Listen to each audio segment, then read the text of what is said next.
The White Room was cold and empty. Commander Vextel sat in a chair that was too small for his large body. His 6 legs barely fit under the metal table. The bright lights hurt his compound eyes, but he did not complain. He was a prisoner now. And prisoners did not get to make demands. Across from him sat a human woman. She had brown hair tied back in a simple style and wore a blue uniform with no weapons.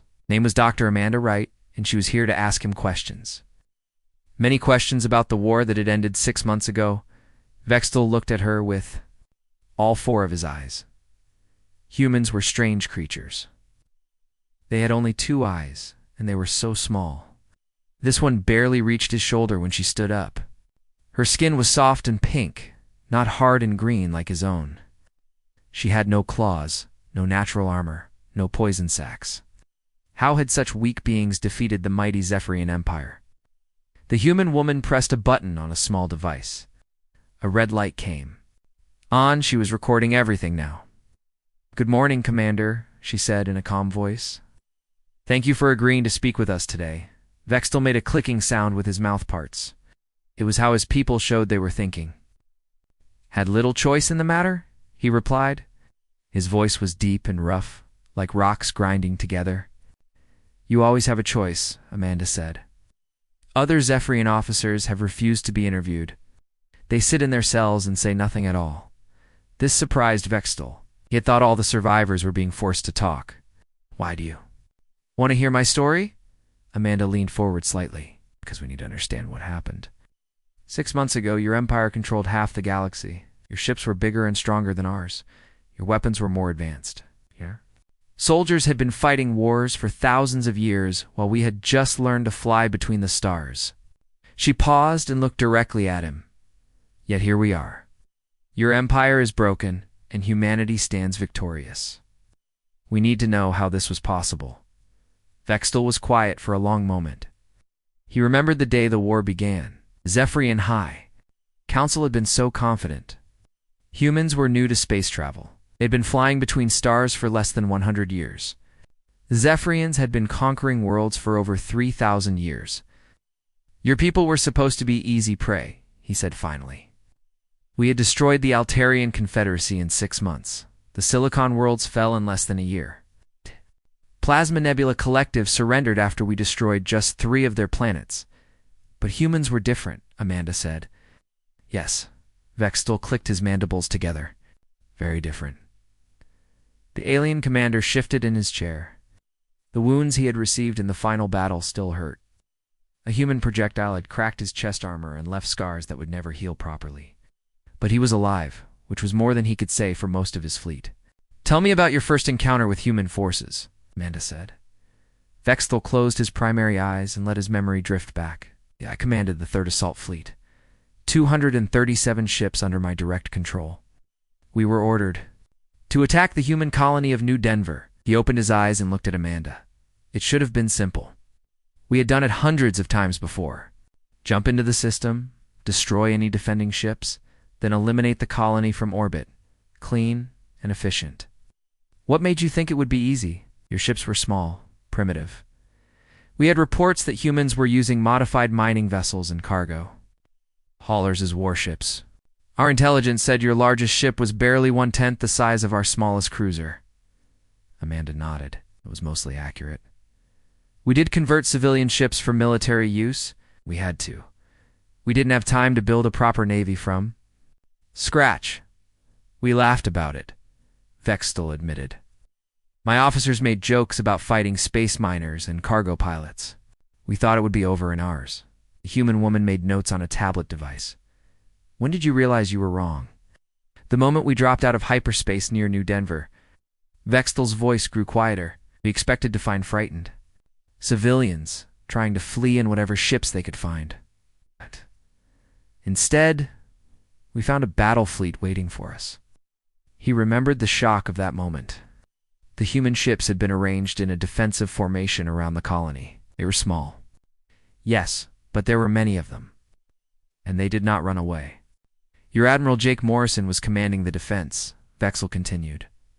"We knew his name from our intelligence reports. Former ground soldier who had learned to fight in space. We thought this was a sign of human desperation, putting a land warrior in charge of spaceships. Jake was one of our best, Amanda said with obvious pride. He understood something that many people missed. What was that? That fighting is fighting, whether it happens on the ground or in space. The principles are the same. Know your enemy, use your advantages, protect your weaknesses, and never give up. Vextel made the clicking sound again, we learned about. That last part the hard way. The alien commander stood up and walked to the small window in the room. Outside, he could see human ships moving through space. They looked so different from Zephyrian vessels, where his people built ships that were smooth and curved. Humans made theirs angular and practical, where Zephyrians used graceful designs that showed their artistic nature. Humans built machines that were purely functional. The battle began as we expected, he said, still looking out the window. Our plasma cannons cut through your outer ships easily. Your shields were weak. Your armor was thin. In the first 10 minutes, we destroyed 15 human vessels. But then something changed, Amanda prompted. Yes, something we had never seen before in all our centuries of warfare. Vextel turned back to face her. Your ships began to learn. Amanda raised her eyebrows. Learn. Not the ships themselves, but the humans controlling them. We would fire our weapons in a certain pattern, and your ships would dodge. We would adjust our pattern, and within minutes, all your ships knew the new dodge. It was as if they were sharing thoughts.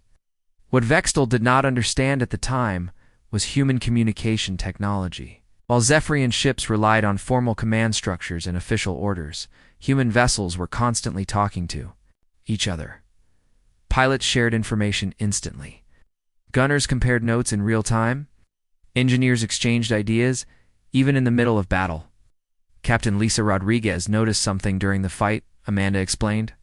She saw that your shields had a brief vulnerability when you fired your main weapons. Just a tiny window of weakness that lasted only a fraction of a second. 0.03 seconds, Vextel confirmed. We knew about it, but it was so brief that no enemy had ever been able to exploit it. Lisa was able to exploit it because she told everyone else about it immediately. Within 5 minutes, every human gunner in the fleet was targeting that weakness. Vextel sat back down heavily. That was when we realized we were not fighting ordinary opponents. Your ships were smaller and weaker individually, but they fought as if they shared a single mind. The alien commander looked down at his hands. They were covered in scars from the war. Each mark told a story of a battle fought and barely survived. But that was not the worst part, he said quietly. What was the worst part? The sacrifice. Vextel's voice was barely above a whisper. When your cruiser Defiance was damaged and surrounded, we expected the captain to surrender. In our experience, when a ship cannot fight or flee, the commander yields to save the lives of the crew. Amanda waited for him to continue. Captain Ben Carter did not surrender. Instead, he aimed his ship at our flagship and accelerated to maximum speed. He rammed us, destroying both vessels completely. The memory still haunted Vexel. The sight of the human ship growing larger and larger on his screen, the desperate attempts to destroy it before impact, the explosion that had killed hundreds. On both sides, he saved the colony, Amanda said simply. His sacrifice bought time for the civilian evacuation and disrupted your command structure. Long enough for our reinforcements to arrive. That was when I knew we were fighting something we had never encountered before, Vexel admitted, an enemy that would rather die than lose. Dr. Amanda Wright refilled her cup of water and settled back into her chair. Commander Vextel had been talking for over an hour, but she could see he had much more to say. The alien warrior stared at the table between them, lost in memories of battles fought long ago. After New Denver, what happened next? Amanda asked gently. Vextel looked up with his 4 compound eyes. High Command was not pleased. Oh man, we had lost 30 ships taking a single human colony. The fleet admiral demanded answers that I could not give. He shifted his weight, making the metal chair creak under his bulk. I told them the humans fought differently than any species we had encountered. They said I was making excuses for poor tactics. Were you reassigned? No. They gave me more ships and sent me to attack the human mining world of Rocky Point. They said it would be an easy victory to restore my reputation. Vextel made a bitter clicking sound. I should have known better by then, Amanda made. Notes on her tablet. Rocky Point was where you first encountered human ground forces, correct? The alien commander nodded slowly. Yes. That was where I learned that humans were even more dangerous on land than they were in space. Vextel stood and walked to the small window again. Seemed to find it easier to talk while looking out at the stars. Rocky Point had mineral deposits that the Empire needed. The plan was simple. Act! Destroy the orbital defenses, land troops.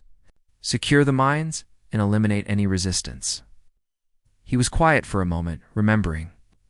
The space battle went better than New Denver. We had learned to expect human tactics by then. When Captain Maria Santos tried to ram her damaged ship into our carrier, we were ready. We destroyed her vessel before it could reach us. But the ground battle was different. Completely different, Vextel confirmed. Our troops landed without opposition. The human defenders had retreated into the mountains surrounding the mining complex. Our sensors showed small groups scattered across the rocky terrain. Amanda waited for him to continue. We had conquered hundreds of worlds. Ground combat always followed the same pattern. Find the enemy stronghold, destroy it with superior firepower, accept the surrender of surviving forces. Simple and efficient. Vextel turned back to face Amanda. But there was no stronghold on Rocky Point. The humans had broken into tiny groups and hidden in caves and crevices throughout the mountains. When we sent patrols to find them, they would attack and then disappear. The alien commander sat back, down heavily. Colonel Danny Foster was leading the human resistance. Our intelligence said he had been a soldier on Earth before coming to Rocky Point. We expected him to fight like a traditional military officer, but he didn't. He fought like a ghost, Vextel said quietly. His people would strike at our supply convoys, destroy our equipment, and vanish before we could respond. They knew every rock, every cave, every hidden path in those mountains. Amanda nodded. Danny had been on Rocky Point for 15 years before the war started. He helped build many of the mining tunnels himself. That explained much, Vextel admitted. But it was not just knowledge of the terrain. The humans used tactics we had never seen before. The alien warrior closed his primary eyes, remembering Private Jenny Walsh was barely old enough to be a soldier, but she crawled through ventilation shafts in our base and planted explosives in our ammunition storage. The explosion killed 40 of my troops. He opened his eyes and looked directly at Amanda. She was captured 2 days later. We expected her to beg for mercy or try to bargain for her life. Instead, she laughed at us and said more humans were coming, were more coming, always. That was what we could not understand. Every human we killed seemed to inspire 10 more to take their place. On every world we had conquered before, casualties weakened enemy morale. With humans, it had the opposite effect. Vextel stood and began pacing the small room. We held Rocky Point for 3 months, but we never truly controlled it. We're afraid to patrol alone. Our supply ships required heavy escorts. Every day brought new attacks. Amanda watched the alien commander move restlessly around the room. She could see the stress of those memories in his posture, in the way his mandibles clicked nervously. "Tell me about the civilians," she said. Vextel stopped pacing. That was the most confusing part. In every previous conquest, civilian populations wanted nothing to do with military resistance. They would hide, try to flee, or cooperate with occupation forces to stay alive, but not on Rocky Point. Human civilians fought as hard as their soldiers, maybe harder. Vextel sat back down. An old man named Pete Jackson ran the local repair shop. He was 70 years old and walked with a cane. We thought he was harmless. The alien commander's voice grew quieter. Pete sabotaged every piece of equipment we brought to him for repair. He also gathered information about our troop movements and passed it to the resistance. When we finally caught him, he had been feeding us false intelligence for weeks. Amanda felt a surge of pride, but kept her expression neutral. What happened to him? We executed him as an example to other civilians. We thought it would make them more cooperative. Vextel's mandibles clicked rapidly. Instead, it made them angrier. The attacks on our forces doubled after that. The alien warrior was quiet for several minutes. Amanda could see he was struggling with difficult memories. There was a school in the main settlement, he finally continued. 32 human children between the ages of 8 and 16. We thought they would be no threat to our occupation. But they were. They became message runners for the resistance. These children would sneak through our security checkpoints, carrying information about our patrol schedules and defensive positions. We tried to stop them. They would scatter in different directions. We could never catch them all. Vextel looked directly at Amanda. One of them, a girl named Katie Brown, who was only 12 years old, led a team of our soldiers into an ambush. 8 of my troops died because they followed a child into a trap. Amanda made more notes. How long did the Rocky Point occupation last? Officially, 6 months. Unofficially, we never really controlled the planet at all. High Command finally ordered a full withdrawal after we lost more troops to the resistance than we had in the initial invasion. That must have been difficult to explain to your superiors. Vextel made a sound that might have been laughter if it had come from a human throat. I told them the truth, that humans do not fight like any other species in the galaxy, that they do not surrender when surrender makes sense, that every civilian is a potential soldier, and every soldier is willing to die before giving up. He paused and looked out the window again. They said, I was exaggerating, that no species could be that stubborn and survive for long. But you knew. Better by then, I was beginning to understand. Rocky Point taught me that humans do not see war the same way we do. For Zephyrians, war is about achieving objectives with minimum casualties. For humans, war is about never letting the enemy achieve their objectives, regardless of the cost. Amanda leaned forward. Is that when you realized the Empire might lose? Vextel was quiet for a long time. Not yet. I thought Rocky Point was an exception.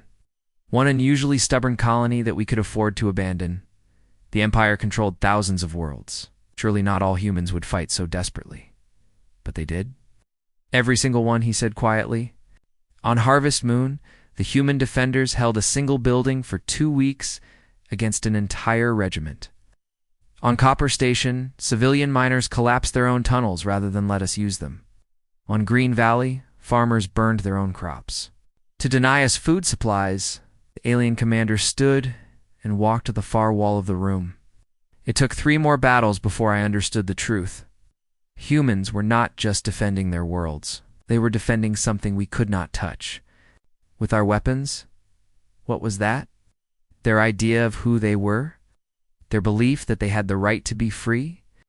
Their refusal to accept that anyone else could decide their fate? Vextel turned back to Amanda. Could destroy their ships, occupy their planets, and kill their soldiers. But we could not make them submit. Amanda felt a chill run down her spine. How many Zephyrian officers reached the same conclusion? It's not enough, Vextel replied. Most continued to believe that superior firepower would eventually break human resistance. They thought each battle would be the last one, that surely the next human colony would surrender when faced with overwhelming odds. But you knew better. I began to suspect that we were not fighting a war we could win through traditional methods.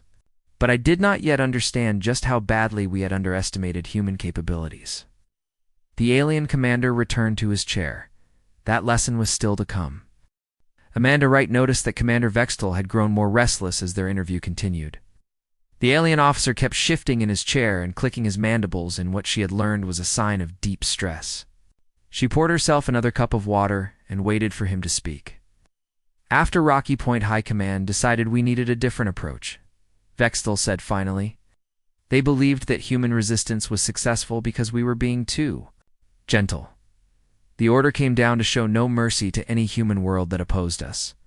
He stood and walked to the window again. This seemed to be his habit when discussing the most difficult memories. I was given command of the 5th Pacification Fleet and sent to crush the rebellion on Harmony Prime. Amanda had heard of Harmony Prime. It had been one of humanity's most prosperous agricultural worlds before the war. That was where you encountered Colonel Nick Hayes. Yes. Vextel's voice carried a mixture of respect and frustration. Hayes had been a military instructor on Earth before the war. He came to Harmony Prime to train the local militia, but when we invaded, he became much more than that. The alien commander pressed his clawed hands against the window. We arrived at Harmony Prime with twice as many ships as we had used at Rocky Point. The space battle was swift and decisive. The human defense fleet was destroyed within hours. The ground campaign was different, completely different. Hayes had spent months preparing the planet for invasion. When our troops landed, we found empty cities and abandoned farms. The entire human population had vanished into the wilderness. Vexel turned back to face Amanda. Harmony Prime was covered in dense forests and mountain ranges, perfect terrain for the kind of warfare Hayes had been teaching the colonists. Amanda made notes while he spoke. How many humans were on the planet? Nearly 2 million civilians and about 10,000 militia members, against our force of 50,000 professional soldiers with air support and orbital bombardment capability. The alien warrior made a bitter clicking sound. We thought the numbers were in our favor. They weren't. Numbers meant nothing when we could not find the enemy to fight. Vexel began pacing again. Hayes had divided his forces into hundreds of small groups scattered across the planet. Each group operated independently, striking at our forces and then disappearing. The alien commander sat back down heavily. The attacks began on our first night on the surface. Lieutenant Sarah Miller led a team that destroyed 3 of our supply depots, using nothing but stolen explosives and determination. By morning, we had lost more equipment in one night than in some entire planetary conquests. Amanda looked up from her notes. How did the local population respond to the occupation? That was what made Harmony Prime so difficult. There was no clear line between soldiers and civilians. A farmer named Joe Parker would work in his fields during the day, then plant bombs along our patrol routes at night. A school teacher named Helen Davis taught children during the day and coordinated resistance communications after dark. Vexel's mandibles clicked rapidly as he remembered. We tried to establish control by occupying the major settlements, but the humans had prepared. For this, they had hidden weapon caches throughout the forests, had established secret communication networks. They had stockpiled supplies in caves and underground bunkers. What was your response? We increased patrols and tried to cut off their supply lines, but Hayes had anticipated this too. The humans began living off the land, hunting wild animals, and eating native plants. Children as young as 10 knew how to make snares and identify edible roots. The alien warrior stood and walked to the opposite wall. I remember one incident that showed me how determined these humans were. A woman named Carol Wilson was captured while trying to sabotage one of our communication towers. Amanda waited for him to continue. Wilson had 3 young children hiding in the forest. She could have told us where they were in exchange for food and medical care for her family. Instead, she chose torture and death rather than reveal any information about resistance activities.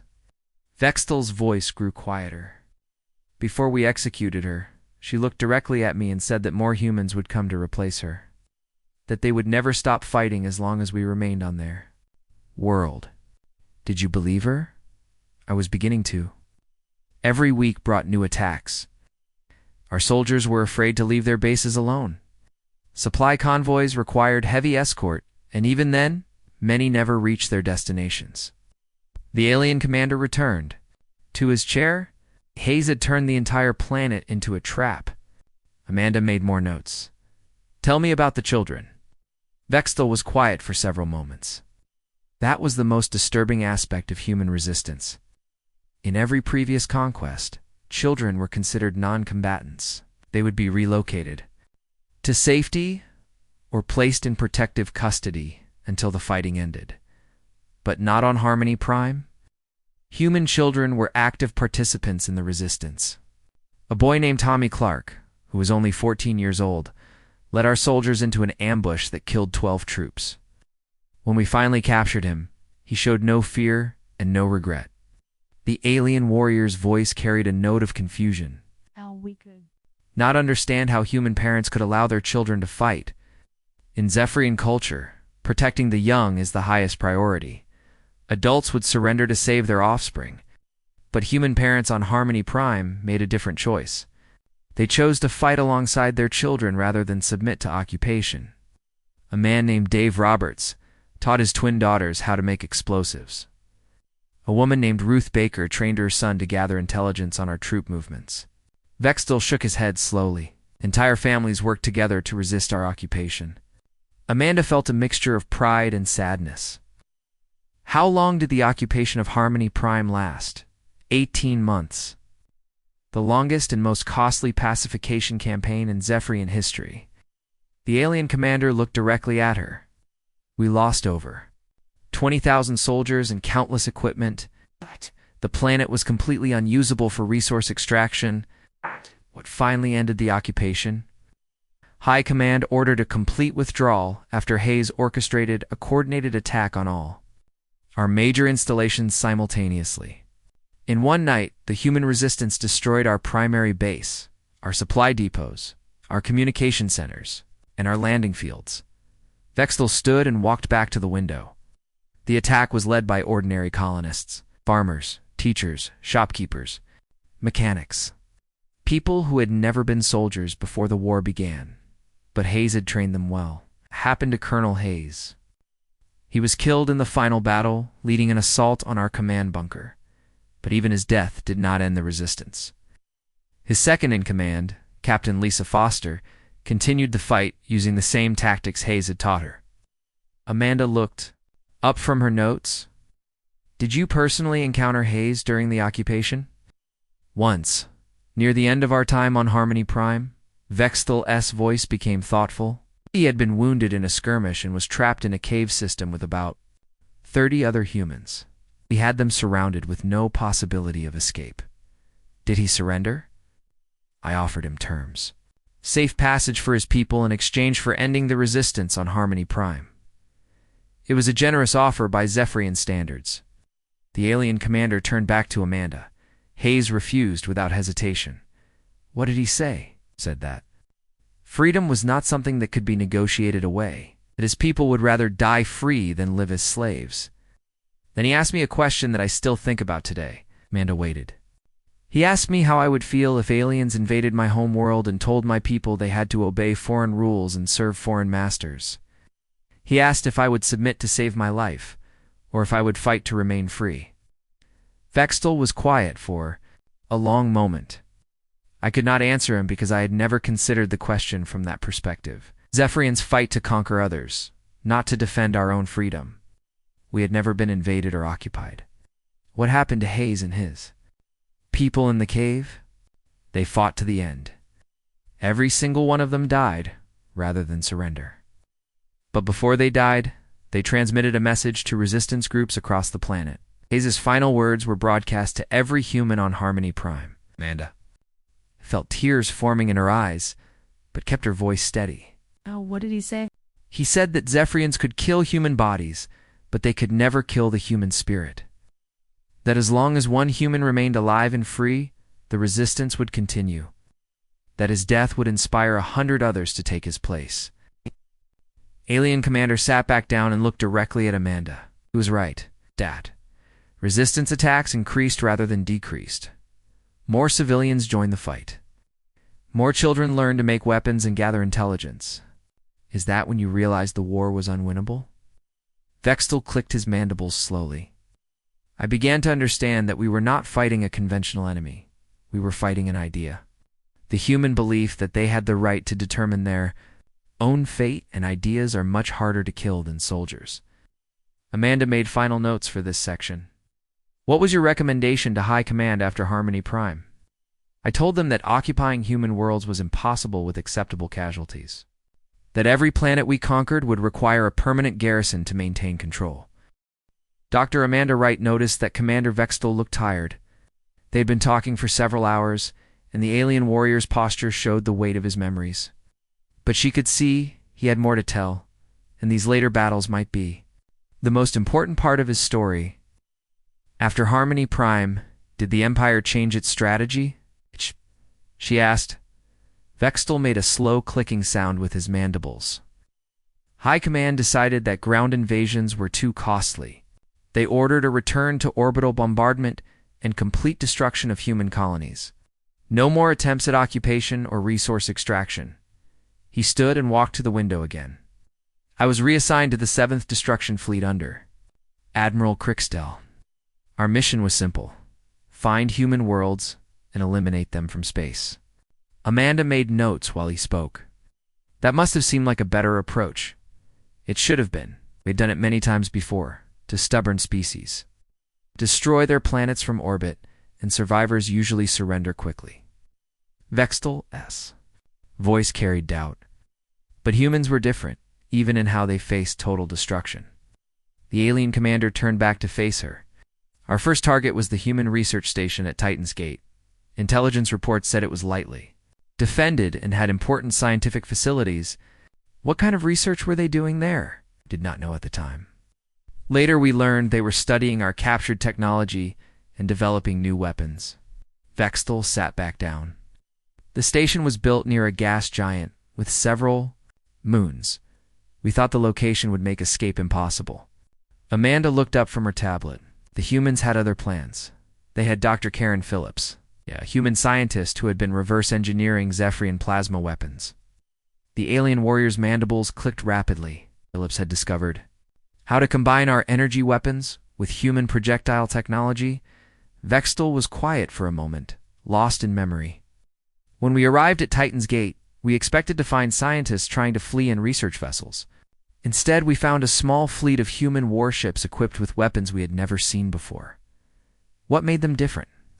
They fired solid projectiles, wrapped in plasma energy. Our shields were designed to stop either kinetic weapons or energy weapons, but not both at the same time. The alien commander shook his head slowly. Human engineers had found a weakness in our defenses that we did not even know existed. Amanda felt a surge of pride but kept her expression neutral. How did the battle go? Badly for us. Commander Steve Johnson led the human squadron using tactics that made no sense by normal standards. Vextel stood and began pacing. His ships would dive into the gas giant's atmosphere to avoid our sensors, then emerge at impossible angles to attack. The alien warrior stopped pacing and looked directly at Amanda. Johnson's pilots performed maneuvers that should have killed them. They used the planet's gravity to slingshot around moons and through asteroid fields at speeds that would crush most beings. But humans could survive those forces. Barely. Captured some of their communications during the battle. Johnson's pilots were passing out from the acceleration, bleeding from the pressure, but they kept fighting. Vextel's voice carried grudging admiration. They turned physics into a weapon against us. Amanda made more notes. What happened? To your fleet, we lost 6 ships, including my own cruiser. I survived only because my escape pod was picked up by another vessel. The alien commander sat back down heavily. But the real shock came when we analyzed the wreckage. What did you find? The humans had not just copied our technology. They had improved it. Dr. Phillips had made our plasma weapons 30% more efficient and twice as accurate.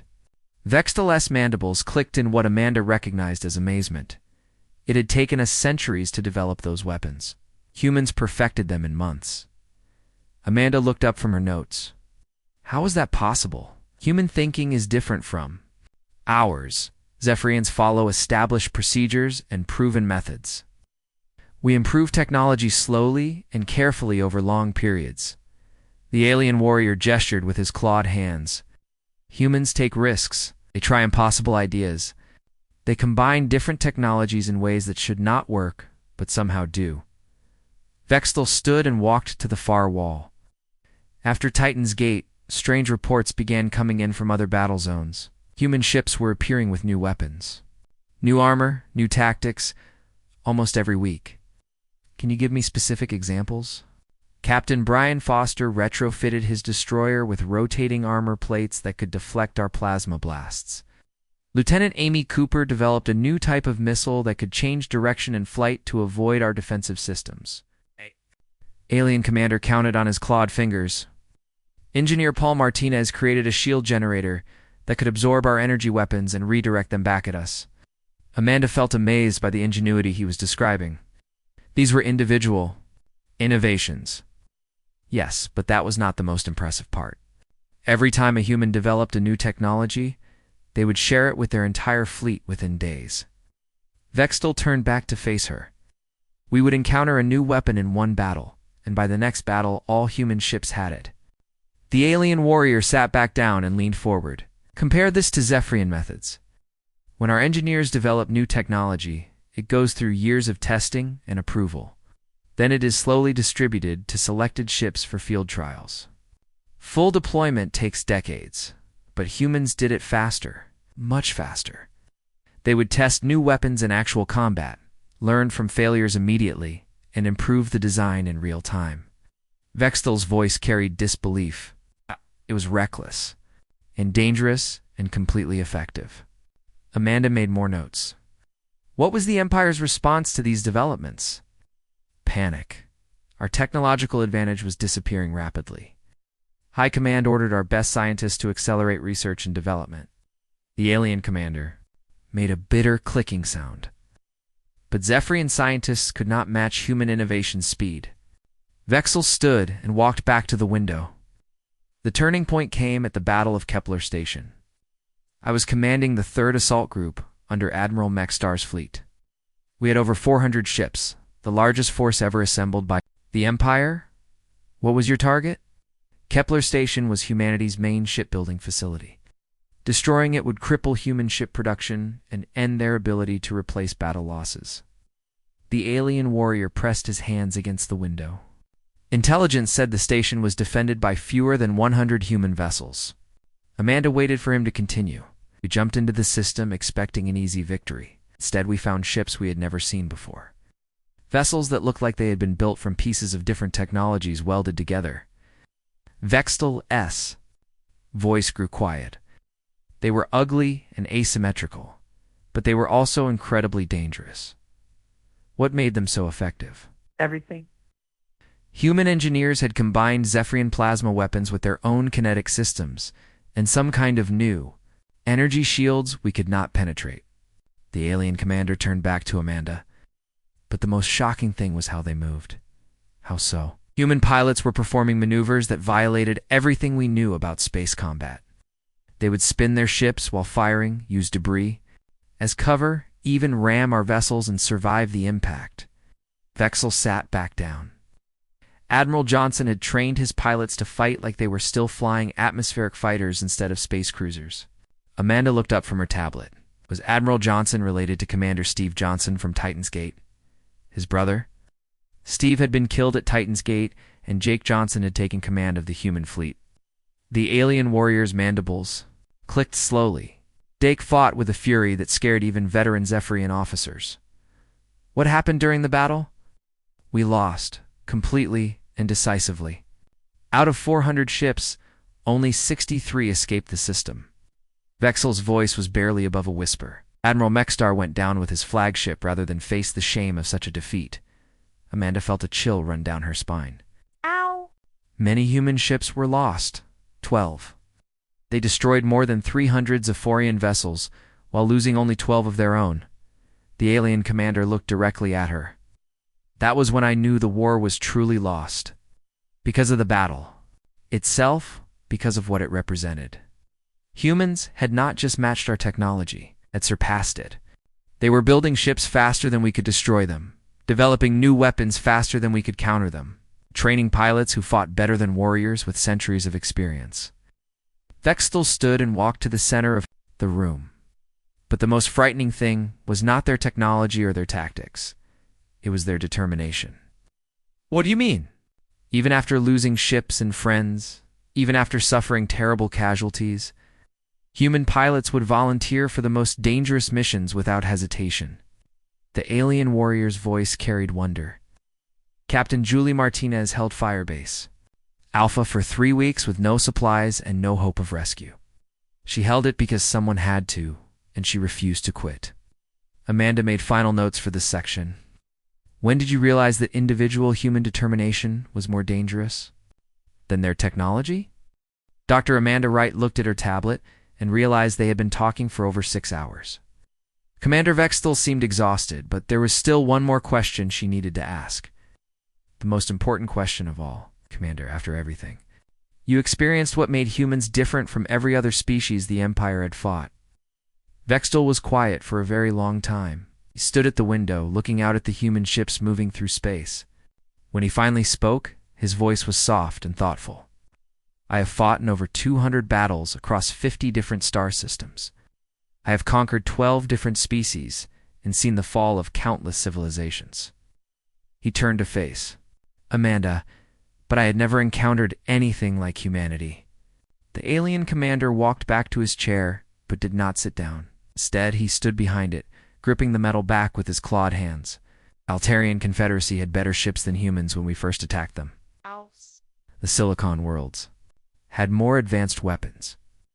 The Plasma Nebula Collective had superior numbers. The Vextal mandibles clicked slowly. All of them fought bravely, but all of them accepted reality when defeat became clear. Amanda waited for him to continue. Humans never accepted that reality.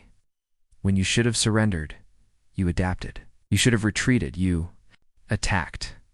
When you should have despaired, you found hope. The alien warrior's voice carried amazement. It was not logical, but it was incredibly effective. Vexil finally sat down and leaned forward across the table. Let me tell you about the last battle I fought against humans. The final assault on Earth itself. Amanda felt her heart skip a beat. The Battle of Earth was legendary among humans, but she had never heard it described from the Zephyrian perspective. High Command had decided that destroying the human homeworld would finally break their spirit. If we could eliminate Earth, surely the remaining colonies would surrender. The alien commander's voice grew dark. We assembled the largest fleet in Zephyrian history, over 800 ships under the command of Supreme Admiral Zorthok himself. What did you expect to find when you reached Earth? A desperate last stand by whatever human ships remained. Intelligence reports said that most of the human fleet had been destroyed in previous battles. Earth should have been nearly defenseless. Vexthiel shook his head slowly. We were completely wrong. The alien warrior stood and began pacing again.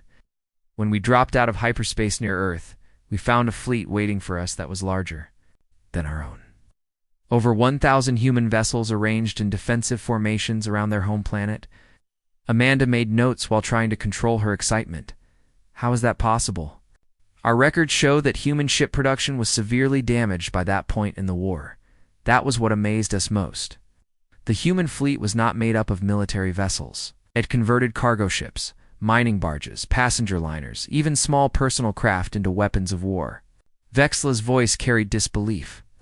Admiral Patricia Hayes commanded the defense fleet from a converted luxury cruise ship. Patricia Hayes. Any relation to Colonel Nick Hayes from Harmony Prime? His daughter? No. She had learned her father's lessons about never surrendering, even when faced with impossible odds. The alien commander sat back down. When Supreme Admiral Zorthok demanded the surrender of Earth, Hayes transmitted a response that was broadcast to both fleets. Amanda looked up from her tablet. What did she say? She said that Earth was the birthplace of humanity, and no alien force would ever be allowed to destroy it. That every human in the galaxy would fight to defend their homeworld regardless of the cost. Vexil's mandibles clicked rapidly. Then she said something that shocked everyone who heard it. What was that? She thanked us for uniting humanity? She said that the war had taught humans to work together like never before, and that we had accidentally created something far stronger than what we had originally attacked. The alien warrior was quiet for a moment, lost in memory. The battle began at dawn over Earth's Pacific Ocean. For 12 hours, over 1,800 ships fought in the space around humanity's homeworld. Amanda felt tears forming in her eyes, but kept her voice steady. What was it like? Unlike any battle I had ever experienced. Human ships fought with a desperation and fury that defied explanation. Captain Robert Stone rammed his converted freighter into our battlecruiser Dominant Force and destroyed both vessels. Vextil's voice grew quieter, but before he died, Stone transmitted tactical data to the rest of the human fleet that helped them destroy 3 more of our ships. The alien commander stood and walked to the window once more. The most incredible thing was watching human civilians join the battle. personal spacecraft that had never been designed for combat dove into the fighting to protect larger vessels. A woman named Janet Mitchell used her family's pleasure yacht to rescue survivors from a damaged human destroyer while under fire from our weapons. How did the battle end? With the complete destruction of the Zephorian fleet and the death of Supreme Admiral Zorthok. Vexthel's voice was barely above a whisper. I survived only because my ship was disabled early in the battle and drifted away from the main fighting. Amanda looked up from her notes. 800 Zephyrian ships were destroyed? Every single one. The humans lost about 300 vessels, but they saved their home world and ended Zephyrian military power forever. The alien commander turned back to face her. That was when I finally understood what made humans different from every other species in the galaxy. What was that? Vexthel sat back down and looked directly at Amanda. Other species fight for territory, for resources, for empire, for glory. But humans fight for something much more powerful, which is the right to be human, the right to make your own choices, to live by your own values, to determine your own fate. The alien warrior's voice carried deep respect. You do not fight just to win battles or conquer worlds. You fight for the idea that no one else has the right to tell you how to live. Amanda felt a chill run down her spine. Is that why the Empire could never defeat us? Exactly. We could destroy your ships, occupy your planets, and kill your soldiers. But we could never destroy the human spirit. Every time we thought we had broken your resistance, more humans would appear, ready to continue the fight. Vexthel stood and walked to the center of the room. The Empire's greatest mistake was believing that superior technology and numbers could defeat an idea. But ideas are immortal. As long as one human remained alive and free, the idea of human independence would survive. What will you tell your people about humanity when you return home? The alien commander was quiet for a long time. When he spoke, his voice carried the weight of absolute certainty. I will tell them that we fought gods who had forgotten they were mortal, and that we learned what it truly means to be alive. The humans did not just defeat our empire. They shattered our understanding of what was possible. He walked back to the window and looked out at the human ships. I will tell them that the strongest force in the universe is not superior weapons or advanced technology. It is the refusal to quit when quitting makes sense. Amanda made final notes. You have any regrets about the war? Many regrets? Regret the lives lost on both sides. I regret the destruction and suffering that could have been avoided. Vexthel turned back to her. But I do not regret learning about human courage and determination. Why not? Because it has made me a better being. Before this war, I thought strength came from weapons and armor. Now I know that true strength comes from the spirit that refuses to be broken. The alien commander walked back to his chair and sat down one final time. Humans taught us that there are things worth fighting for that cannot be measured in ships or soldiers. Things like freedom, dignity, and the right to choose your own path. Amanda felt tears running down her cheeks. What happens now? Now we learn to live in a galaxy where humans have shown every species what is possible when you refuse to accept defeat. Where courage matters more than technology and determination matters more than numbers. Stood and moved toward. The door then turned back one final time. Your species has changed everything. It's not just through victory in war, but through the example you have set for others. What kind of example? That freedom is worth any sacrifice. That the spirit of an intelligent being cannot be conquered by force. That hope is stronger than fear, and that love of liberty is more powerful than any weapon ever created. The alien warrior paused at the door. In my language, there is no word for what humans call hope. I had to create one after fighting you. I call it vex-human, which means the strength to continue when all seems lost. Amanda stood and faced him. Commander, is there anything else you want to say? Vexthel straightened to his full height, a gesture of profound respect in Zephyrian culture. Yes. Thank you for teaching us what it means to be truly alive. Thank you for showing us that there are things more important than empire and conquest. He looked directly at her with all four of his compound eyes. And thank you for proving that the strongest warriors in the galaxy are not those who know how to fight, but those who know what they are fighting for. As the door closed behind the alien commander, Amanda sat back down and looked at her notes.